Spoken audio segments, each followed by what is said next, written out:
The NHL offseason is upon us. We are in mock draft season, and this year I am deciding to dip my toe into that space as I have been following the junior players and most importantly the expert scouting reports of those players a lot more closely this year than I did last year when I was just getting this channel off the ground. And based on all those different scouting reports and mock drafts that I have seen out there, I've developed what I think is the consensus mock draft based off of 8 different mock drafts and scouting evaluations of how I think the first round of the NHL draft is going to go for the 2024 class. I'll give my own thoughts and perspective on the players as I go through them, but just know that these picks are not necessarily who I would pick or who I think deserves to be drafted in this spot. It's based on the different mock drafts that I have gone through and audited and where experts have these players going. It is based off consensus, not my opinion. And at the top, number 1 overall is no surprise going to be Macklin Celebrini to the San Jose Sharks. This is a complete chalk pick, unanimous consensus across the board from every single mock draft that I have seen. Everybody agrees that Celebrini is going 1 overall. This should be the easiest pick the San Jose Sharks ever make in their life. Mike Greer is going to walk up to that podium and order a Big Mac. I'd be absolutely shocked if Celebrini does not end up being the number 1 pick. Now, after number 1, there is no consensus, but at number 2, most people agree that Ivan Demidov out of St. Petersburg in Russia. Demidov was the consensus number 2 pick early on, but Demidov kind of dropped a bit during the draft process because there were concerns he might not come over to play in the NHL right away, and he's also a little bit on the lighter side at 5'10". Now, I do think this would be the right pick. The Blackhawks are not in win now mode. They have the luxury to wait a year or two for Demidov to come over from Russia, and as we just saw with Matvei Michkov, players will come over a little bit earlier maybe than anticipated,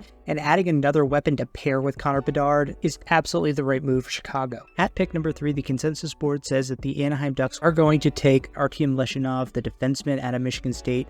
He's exactly what they need, help on the defensive side. He's NHL ready, big size. He's got experience playing at a high level of competition in the NCAAs. This one surprised me a little bit because the Ducks are already pretty loaded on the defensive side when it comes to their prospect pool, with guys like Zellweger, Mintyukov, and Leno in the mix already. But the old saying goes, you can never have too many good defensemen. For the entire time that I've been evaluating these mock drafts, he has been the number 1 defenseman. So this is definitely a great pick. Blue Jackets at pick number 4 are most likely to select Caden Lindstrom out of Medicine Hat in the WHL, maybe the best center in this draft. Lindstrom is seen as one of the best two-way centers in this draft, so him and Adam Fantilli should give the Columbus Blue Jackets incredible strength down the middle in the future. So this is a pick that would make a lot of sense for Columbus. Now at pick number 5, the consensus says that the Montreal Canadiens are going to rip the heart out of their Western Canadian brethren and select Tij Ginla, son of former NHLer Jerome Ginla. The Kelowna center is incredibly like his dad out there. High energy, a great shot, very quick, a very well-rounded forward who can be a centerpiece of a forward core in Montreal that, quite frankly, needs a little bit of an extra boost. They already are pretty set on the back end with Hudson and Reinbacher already in the prospect pool, so I think this would make a lot of sense for Montreal. The 6th pick and the first one for the Utah Hockey Club is projected to be defenseman Anton Silyayev out of Novgorod in the KHL. Again, there's always a little bit of a risk with KHL players that they might not come over for a year or two, but Silyayev is a really, really good player who is mocked as high as 3 in some drafts, a superior talent that I think would be a perfect fit in Utah, who already have a lot of good young forwards. Now at pick number 7 is when we start to get a lot of diverging opinions as to who the best defenseman is available after Leshinov and Selyev. But the consensus says that the Ottawa Senators will take the next best defenseman, Zane Parekh. Parekh is a guy who has been compared to Erik Karlsson for his smooth skating and offensive playmaking. So I think that Ottawa would be pretty comfortable taking a guy like that. It worked out pretty well for them last time. They will take Zeev Buium out of the University of Denver, an incredibly strong smooth skating defenseman who lit up the scoreboard as a freshman. For a Kraken team that needs to stand out on the blue line, I think this is a great swing for them. At pick number 9, the Flames are expected to stop the run on defense and take Konsta Helenius, a very strong playmaking center out of Finland who will help the Flames accelerate their rebuild. They already have some good forwards in Matt Coronado and Dustin Wolf, but I think a guy like Konsta Helenius has the potential to be a number 1 center, so this would be a great difference maker pick at number 9. And then to round out the top 10, consensus says that the New Jersey Devils are going to take Beckett Seneca, the center out of the Oshawa Generals in the OHL. And don't worry, Devils fans, even though there is somebody who mocked him going 30th overall in the draft, most drafts have him between 15th and 10th. The only thing is that he's a bit of a project, but honestly, the New Jersey Devils already have so many good young forwards in their core, and last year was such an aberration, I really don't mind them taking a high-risk prospect like Seneca. At 11, I would expect the Buffalo Sabres to take center Berkeley Catton, and believe me, a lot of people would be shocked to see Berkeley Catton fall out of the top 10. That's where a lot of mock drafts have him, and from a skill perspective, I would say that he deserves to be a top 10 pick, but it just seems like people's opinions are that other teams are going to address different areas of need, and I think kind of like Zach Benson last year, the Buffalo Sabres are going to be the beneficiaries of a lot of teams passing on one of the better forward prospects in the draft. At pick 13, the Philadelphia Flyers are going to break my heart and take one of my favorite players in the draft in Cole Yzerman out of the U.S. development team. This guy is absolutely electric. He jumps off the tape every time you take a look at him. He was dominant in the juniors. He's a scoring machine. Imagine putting this guy on a top line with Matvei Michkov. Oh my God. The Flyers could be scary for years to come if they take Yzerman here. Pick 13, consensus says that the Minnesota Wild will take defenseman Carter Yakimchuk out of the Calgary Hitmen. First of all, Carter Yakimchuk is just an elite hockey name, and for that reason alone, I love this pick for the Wild. But this is also a team that does need to retool their back end. Yakimchuk is a really skilled defenseman who can move the puck well. Like this pick for the Wild. Then at 14, courtesy of the Pittsburgh Penguins, the San Jose Sharks make their second pick of the draft, and they take another forward in Michael Brandsäg-Nygaard, a strong middle six forward out of Sweden who can be some good depth behind Macklin Celebrini in the lineup. He plays a 200-foot game. You can stick him on the power play and the penalty kill. So I like that pick for the Sharks. You get the high upside in Celebrini, and then you add some good solid depth behind him in Brandsäg-Nygaard. I would expect after that the Detroit Red Wings to take Michael Haig out of Chicago in the USHL. He's a true playmaker in every sense of the word, incredible speed and hands, great setup man. I don't want to compare him to Pavel Datsyuk, but he's got a little bit of that in his bag. That'd be a great forward ad for the Red Wings, who already have some really high-end defensemen like Edvinsson and Sandin Pellikka in tow already. At pick 15, the St. Louis Blues consensus selection is Stian Solberg, the Norwegian defenseman. This dude is a physical banger in every sense of the world, incredibly strong on the puck, great ability to defend the front of the net. I think going defenseman for the Blues makes a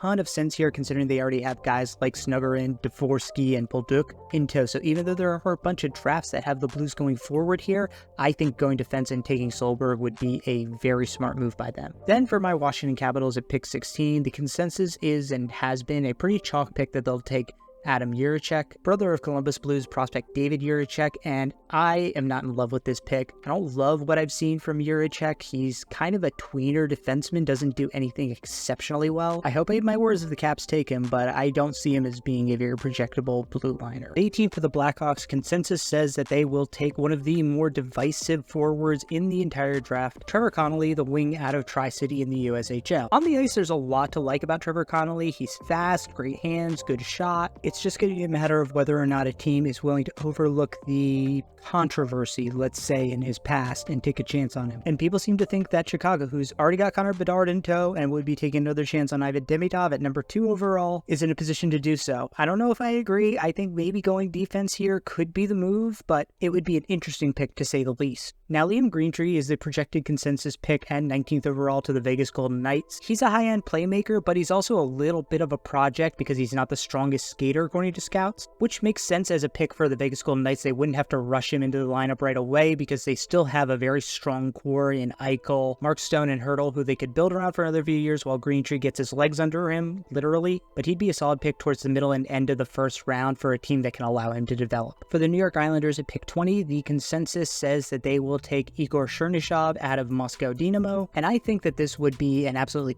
perfect fit for the Islanders. He's very molded into that strong two-way player, 200-foot guy that they have a lot of in the Islanders system already, like an Anders Lee, a Bo Horvat, a Brock Nelson. Also, again, if there are contract disputes, the Islanders don't need him right away, but he could be a good player for the middle six in the future in New York. At 21 to the LA Kings, give me Jet Luchenko as the consensus pick, a very solid two-way center out of Guelph in the OHL. This is a guy that a lot of analytic-minded people really like because he apparently has the measurables and the stats that project well into the NHL. That's not necessarily Rob Blake's mantra, but it would be a good pickup for him nonetheless. Moving on to the Nashville Predators at pick 22, the consensus says it will be E.J. Emery out of the U.S. National Development Team, another really big body defenseman. He is a pure stay-at-home guy. Those are the sorts of guys that that Andrew Brunette and Barry Trotz really love, so I could see this being a perfect fit for Emory in Nashville. The Maple Leafs, next up at pick 23, are most likely to take Sasha Poiver out of the U.S. National Hockey League. A really heady two-way player, a very smart guy from all accounts, that, like a lot of other players of that mold, needs a little time to develop his foot speed and offensive instincts, but he projects to be a very solid middle six guy, which would be exactly what Toronto needs in a couple of years. Cole Beaudoin is the next projected pick at number 24 overall,